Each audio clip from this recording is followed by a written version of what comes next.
ஏக்கா, என்னக்கா இப்படி பண்ணி வச்சிருக்கீங்க? மணிக்கு எப்படியாப்பட்ட பொண்ணுனா கிடைக்கும்? தேவையில்லாம போய் இந்த பிச்சைக்காரியை கல்யாணம் பண்ணி வைக்க போறீங்க.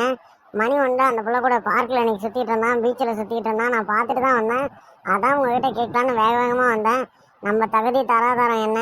இப்படி போய் பொண்ணு கொடுக்குறேன் மாப்பிள்ளை கொடுக்குறேன்னு சொல்லி நிற்கிறீங்களே, இதெல்லாம் சரியாக்கா? எங்கடி நான் சொன்னா கேட்குறான்? அவன் ஏதோ பொண்ணை பிடிச்சிருக்கு, 4 வருஷமா லவ் பண்ணான், 5 வருஷமா லவ் பண்ணான்னு என்கிட்ட வந்து சொன்னான்.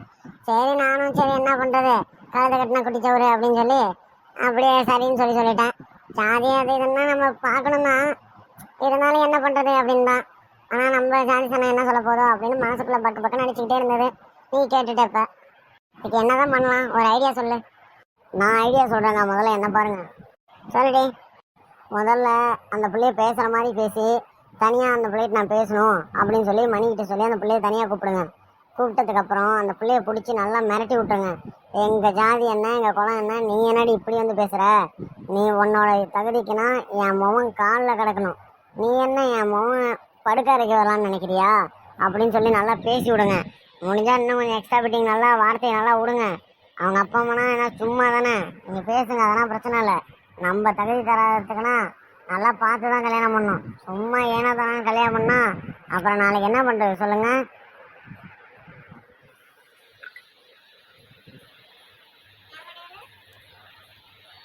நீ சொல்கிறது சரிதாண்டி. நான் என்னமோ ஏதோ நினச்சேன், நம்ம ஆயுசம் நம்ம கூட இவ்வளோ இருக்கும் போது நம்ம சாதி தான் முக்கியம். நானும் ஏதோ மூளை கட்டு போய் சொல்லிட்டேன். முதல்ல அதை பண்ணுறேன். நமக்கு அந்த பொண்ணு தான் சரிப்பட்டு வராது. நம்ம ஜாதியிலே ஏதாவது ஒரு நல்ல பொண்ணாக பார்த்து கல்யாணம் பண்ணால் தான் சரியாக வரும்.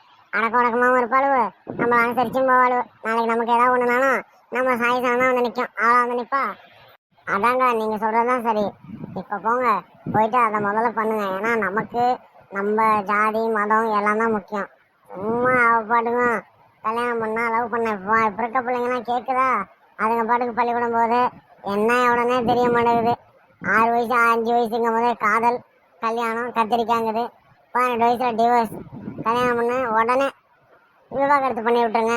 எனக்கு இந்த மாப்பிள்ளை வேணாம், என்னை ஒழுங்காக பார்த்துக்க மாட்டான், என்னை கட்டி பிடிக்க மாட்டான், கல்யாணம் பண்ணிக்க மாட்டான், அப்படி இப்படிங்கிற அளவு. என்ன போங்க, முதல்ல பண்ணுற வேலையை போய் பண்ணுங்கக்கா. இப்படியே விட்டிங்கன்னா நம்ம சாதி சனத்தில் யாருமே உங்களை மதிக்க மாட்டாங்க. இப்போ ஒரு மதிப்பு மரியாதை உங்கள் மேலே வச்சுட்டாங்கன்னா நீங்கள் பிள்ளைங்களை வளர்க்குற லட்சணமும் அவங்க வீட்டுக்கார் போனதுக்கப்புறம் நீங்கள் பார்த்துக்கிற அந்த ஒரு கெத்து தான். அதை மட்டும் இழந்துறாங்கக்கா, அப்புறம் எதுவுமே நடக்காது பார்த்துக்குங்க. சரிடி சரிடி, முதல்ல நான் போயிட்டு என் மகன்கிட்ட பேசுகிறேன்.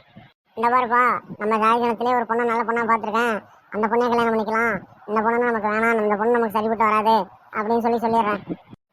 சரிக்கா, சரி வாங்க போகலாம் ஃபஸ்ட்டு. எப்பா வந்த வேலை முடிஞ்சது, ஒரு குடும்பத்தை பிரித்தோம், அது போதும். இதுதான் முக்கியம். லவ் பண்ணுறாங்களா? லவ் நீ சந்தோஷமா இருப்ப, நான் பார்த்துக்கிட்டு இருப்பேனா? இனிமேல் பார்த்தல, இனிமேல் எப்படி சந்தோஷமா இருக்கான்னு நான் பார்க்குறேன். இந்த அம்மா வந்து எங்கே போச்சுன்னு தெரில. ஒரு சந்தோஷமான விஷயம் சொல்லலான்னு வந்தால் அதை காணும். வந்த உடனே சொல்லணும், இந்த மாதிரி மதுக்கிட்ட லவ் சொல்லிட்டாமா, அவளும் லவ் சொல்லிட்டா, எப்போ கல்யாணம் பண்ணிக்கலாம், எப்போ கல்யாணம் பண்ணுறதை பற்றி பேச போகிற அப்படின்னு சொல்லணும். எவ்வளோ சந்தோஷமாக இருக்குது. பாப்பா மணி, எப்போ வந்தா? வெளியே போயிருந்தா வரணும் சொல்லக்கூடாதுல, ஒரு ஃபோன் கூட பண்ணக்காம நீ பாட்டுக்கு வந்து தனியாக உட்காந்துருக்க. ஆமாம், அதெல்லாம் ஒன்றும் பிரச்சனை இல்லை. சும்மா பசங்களோட வெளியே போயிருந்தேன். உங்கள்கிட்ட ஒரு முக்கியமான விஷயம் பேசணும், அதை சொல்கிறதுக்கு தான் ஆசையாக உட்காந்துருக்கேன். அதை சொல்லலாம் தான் வந்தேன், நீ வீட்டில் இல்லை, அதான் உட்காந்துட்டேன் அப்படியே. அப்படியே எனக்கு என்ன முக்கியமான விஷயம் சொல்லு சாமி. இன்னும் ஒரு நல்ல வேலை கிடைச்சிச்சா? ஏமா, எப்போ பார்த்தாலும் வேலை இல்லைன்னா பணம், இதுதான் உனக்கு தேவை, வேறு எதுவுமே தேவையில்லைல்லம்மா. வாழ்க்கைக்கு வந்து பணம் தேவை தான், பணமே வாழ்க்கை இல்லை சரியா? பணத்துக்குள் வாழ்க்கை, அதுதான் தெரிஞ்சுக்கி. இந்த அறிவெல்லாம் என்கிட்ட மட்டும் பேசு, வெளியில் யாராவது கேட்டா முன்னேறு, பேசாம போடா. அம்மா, உங்ககிட்ட நான் பேச நினச்சேன்னா ஏதாவது பேசப்போ மறந்துடுவோம். நான் பேசுறத முதல்ல கேளு. சரி சொல்லு, என்னன்னு? நானும் உங்ககிட்ட ஒரு முக்கியமான விஷயம் பேசணும், அதுதான் உன்னை தேடிட்டு வந்தேன். சொல்லுமா. இல்லை வேணாம், நீ ஃபஸ்ட்டு சொல்லு, என்னன்னு நான் பார்க்குறேன். அது வந்து உன் மருமக மது இருக்கல்ல, அவகிட்ட நான் லவ் பண்ணுறேன், உன்னை தான் கல்யாணம் பண்ணிப்பேன் அப்படின்னு சொல்லிட்டேன். அவளும் வந்து ரொம்ப சந்தோஷப்பட்டுக்கிட்டு துள்ளி குதிச்சு ஓடினான். சரி, அந்த சந்தோஷத்தை உங்ககிட்ட சொல்லலாம் அப்படின்ட்டு தான் வந்தேன். அதான் உங்ககிட்ட எதுவுமே மறைச்சதில்லை, அதுக்கு தான். எது லவ் சொல்லிட்டியா? லவ் அது கிவ் ஆகுது அதெல்லாம் கிடையாது. அவனா நமக்கு மருமக கிடையாது.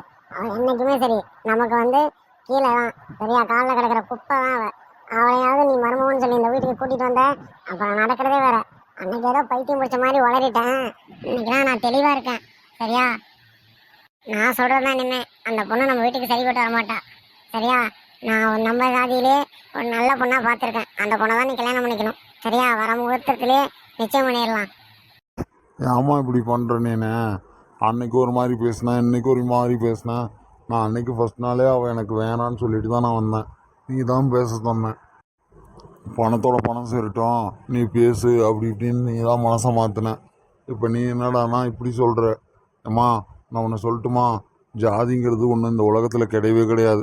மனிதன் வந்து வாழ்கிறதுக்கு தான் பிரிஜுவினையை உருவாக்கணுங்கிறதுக்காக தான் அந்த ஜாதியை கொண்டு வந்தானுங்க.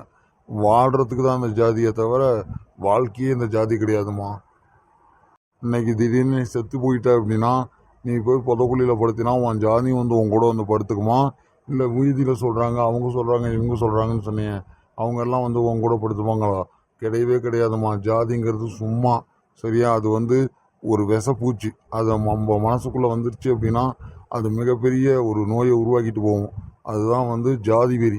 போட்டு அரியன்னு அரிச்சுக்கிட்டே இருக்கும். நான் சொல்கிறத கேளுமா, மதுவே நான் கல்யாணம் பண்ணிக்கிறேன் சரியா.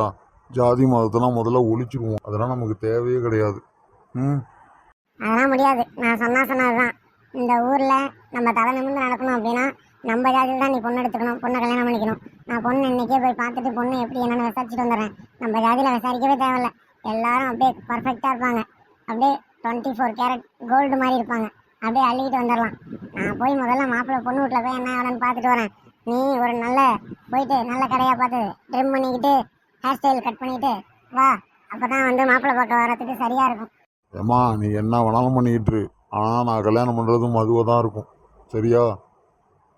நான் உங்ககிட்ட இது வரைக்கும் பிறந்ததுலேருந்து எதுவும் எடுத்து பேசுனதில்லை. இன்னைக்கு பேசுன ஃபர்ஸ்ட் டைம். நான் பாரு, உன் முன்னாடியே மதுவை கல்யாணம் பண்ணி இந்த வீட்டுக்கு மருமகளை நான் கூட்டிகிட்டு வரல. நான் உனக்கு முகம் இல்லை பாரு. பார்க்குறேன்.